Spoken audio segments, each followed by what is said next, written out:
Football Universe.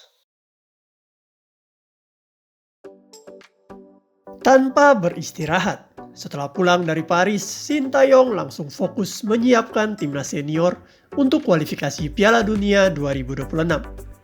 Berikut kisahnya. Please like, comment, share, dan subscribe channel ini jika cerita-cerita sepak bola kami bermanfaat. Sabtu 11 Mei 2024, rombongan timnas U23 telah tiba di Jakarta dan mendapatkan sambutan yang sangat meriah di bandara. Coach Sintayong juga terlihat telah tiba dan melakukan sesi wawancara dengan beberapa wartawan. Dari raut wajahnya, Coach Shin terlihat ceria dan dia pun siap melanjutkan agenda timnas berikutnya, yaitu kualifikasi Piala Dunia melawan Irak dan Filipina di Jakarta pada tanggal 6 dan 12 Juni mendatang.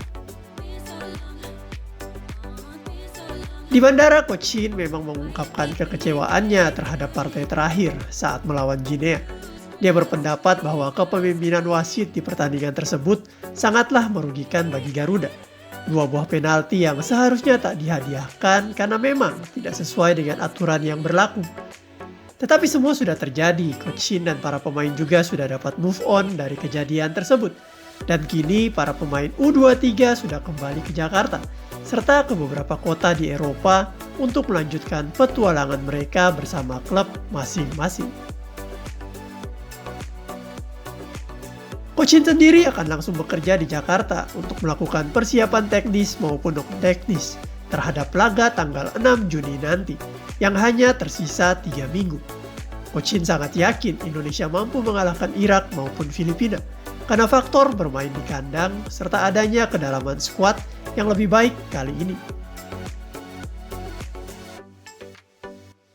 Seperti diketahui, sewaktu timnas Indonesia melakukan pertandingan tandang ke Basra, Irak pada November 2023, mereka dibantai dengan skor telak 5-1. Kekalahan ini memang sungguh menyakitkan dan membuat para pemain timnas senior sempat down. Kedalaman skuad yang belum terlalu lengkap serta minimnya pengalaman bermain bersama menjadi alasan utama kekalahan ini. Waktu itu lini belakang kita sudah cukup baik karena ada nama-nama seperti Jordi Amat, Elkan Bagot, Sandy Walsh, dan Shane Patinama. Akan tetapi lini serang kita masih sangat tumpul. Adam Alis, Mark Locke, Kambuaya, Dendi Sulistiawan, dan Dimas Derajat masih belum bisa berbuat banyak dan mencetak gol. Akan tetapi perlahan Sintayong dan PSSI terus memoles kekuatan timnas.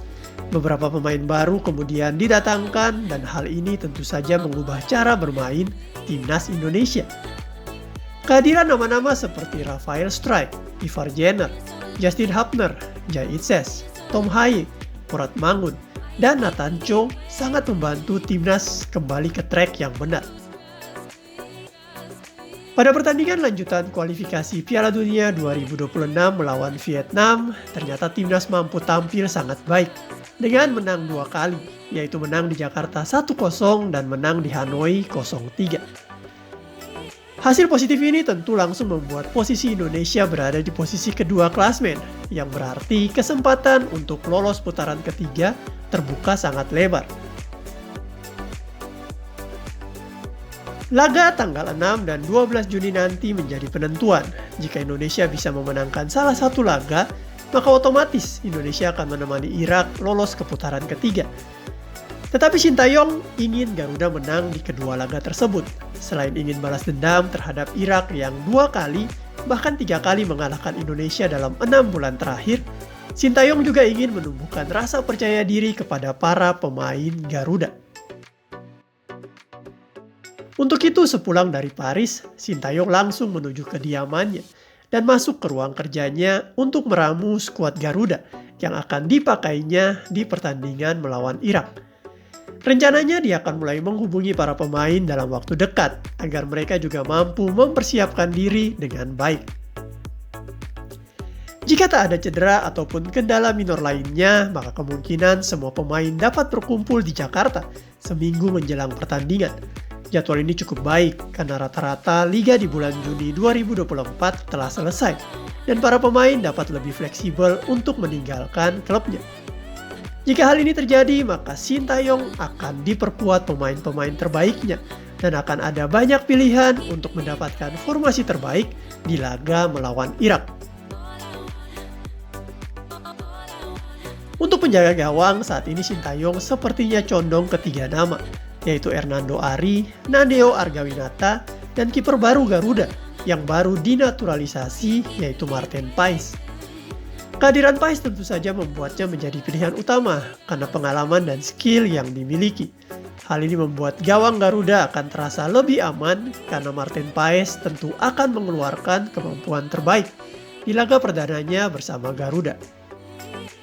Untuk sektor pemain bertahan, saat ini Sintayong sudah mendapatkan stok yang cukup banyak karena ada nama-nama seperti Jordi Amat, Elkan Baggett, Sandy Walsh, Shane Patinama, Nathan Cho, Justin Hubner, Jai Itses, Rizky Ridho, Pratama Arhan, Asnawi Mangku Alam, dan juga ada pemain yang dalam proses naturalisasi, yaitu Calvin Verdong.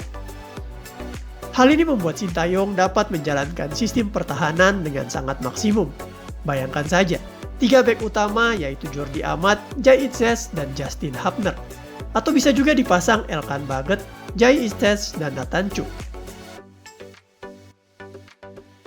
Sementara itu untuk fullback bisa dipasangkan Patinama di kiri dan Sandy Walsh di kanan. Atau di kiri Pratama Arhan dan di kanan Calvin Verdong. Atau juga bisa Nathan Cho di kiri dan Asnawi di kanan.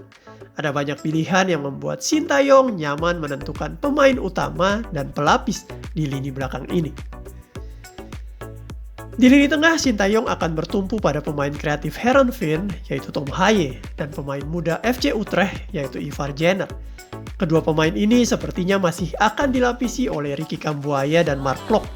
Tetapi dari hasil Piala Asia U23 kemarin, Sintayong juga dapat menempatkan Nathan Cho sebagai gelandang. Dan juga dia dapat menempatkan Justin Hubner, Marcelino, atau Sandy Walsh di posisi ini.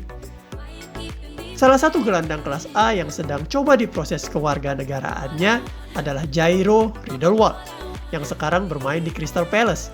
Jika proses ini berjalan lancar, maka lini tengah Indonesia akan semakin kuat. Untuk lini depan, Sintayong masih akan bertumpu kepada Rafael Struijk, Ragnar Oratmangun, Witan Sulaiman, Jakob Sayuri, dan Marcelino Ferdinand.